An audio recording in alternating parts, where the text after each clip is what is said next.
আলাইহি তার পিতা জাকারিয়া রহমাতুল্লাহ আলাইহিকে যখন কোনো কিছু আদেশ করতেন এইভাবে চাইতেন যে বাবা আমার একটু পানি খাইতে মনে চায়, আমি যদি পানি খাইতে পারতাম ভালো হইতো। আচ্ছা, এটা কি আদেশ করছেন নাকি সে পানি খাওয়ার ইচ্ছা পোষণ করছে? এখন তার সন্তান জাকারিয়া রহমাতুল্লাহ তার আব্বাকে বলতেছেন, আব্বা আপনার এত মানে মুরিদ, এত ভক্ত সবাই আপনার খেদমত করতে চায়, তা আপনি একটু যদি আমাকে বলেন যে এই জাকারিয়া আমি পানি খাইতে চাই, তাহলে আমি কি কোনোদিন পানি আনবো না, এটা আপনার মনে হয়? বলতেছে, শোনো সন্তান, বাইসেন্স আমি তোমাদেরকে এমন একটা কথা বলে ফেললাম, তোমরা সেটা মানতে পারলা না, আমি কেন তোমাদেরকে কবিরা গুনার ভিতরে লিপ্ত করব? কেন তোমরা ফরজ তরফ করবে? অতএব আমি এমনভাবে বলি, আমার অজুহাতটা পেশ করি, তোমাদের কারো যদি সামর্থ্য হয় আমাকে পানি দিয়ে যাও। বলেন সুবহানাল্লাহ। এই জন্য তার সন্তান হইছে জাকারিয়া রহমাতুল্লাহি। এই যে তাবলীগের এত বড় খিদমত আর তাম পৃথিবীর ভিতরে ছড়ায় গেছে, ঠিক কি ঠিক না? আবার আরেকটা দেখেন, জাকারিয়া রহমাতুল্লাহ জাকারিয়াকে ডাক দিয়েছে, এই জাকারিয়া এদিকে এসো।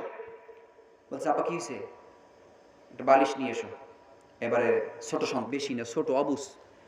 তো বলতেছে, আব্বা বালিশ আনবো, কার বালিশ? আমার বালিশ না আপনার বালিশ? বলে এদিকে আসো। কই সে টাস করে একটা চর মেরে দিয়েছেন। এখন থেকে তুমি শিখে গেছো কোনটা আমার কোনটা তোমার। আমার বলতে পৃথিবীতে তোমার কিচ্ছু নাই। সুবহানাল্লাহ বলেন।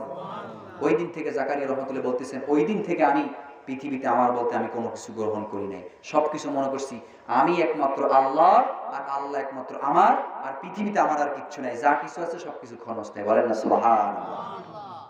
কিসের কারণে বলেন? বাবার কারণে। কিসের কারণে? বাপ যেমন সন্তান তেমন, মা যেমন মেয়েও। এটা শিখতে হবে। এটা লোকমান